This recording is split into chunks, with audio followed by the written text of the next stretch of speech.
বন্ধুরা, আগামীকাল হলো সেই দিন যেই দিন আমাদের অভয়াদির বিচারের যে মামলা, সেই মামলা সুপ্রিম কোর্টে হিয়ারিং আছে।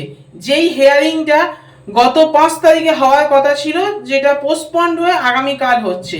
আমাদের এই দিদির জন্য লড়াই করতে হবে। লড়াইটা উই ওয়ান্ট জাস্টিস বা উই ডিমান্ড জাস্টিসের জন্য নয়, উই ওয়ান্ট হিউম্যানিটি।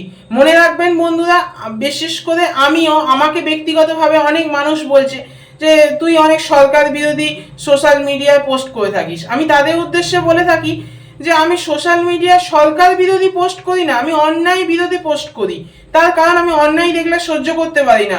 আমরাও কম্পিটিটিভ এক্সামের জন্য প্রিপেয়ার হচ্ছি, কালকে আমরাও কোনো না কোনো সরকারি আধিকারিক হতেও পারি যদি কপাল ভালো থাকে, যদি আমরা সেইটা যোগ্যতা আমরা অর্জন করতে পারি। তাহলে আমরা সেই সরকারি পোস্টের অপব্যবহার করাটা আমাদের উদ্দেশ্য নয়, যার জন্যই আমি এই লড়াইতে প্রথম দিন থেকে লড়াই করে যাচ্ছি। We want humanity.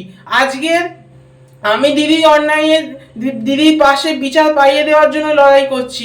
মনে রাখবেন, কালকে যদি আমিও বিপদে পড়ি, আমার জন্য কেউ না কেউ লড়াই করবে।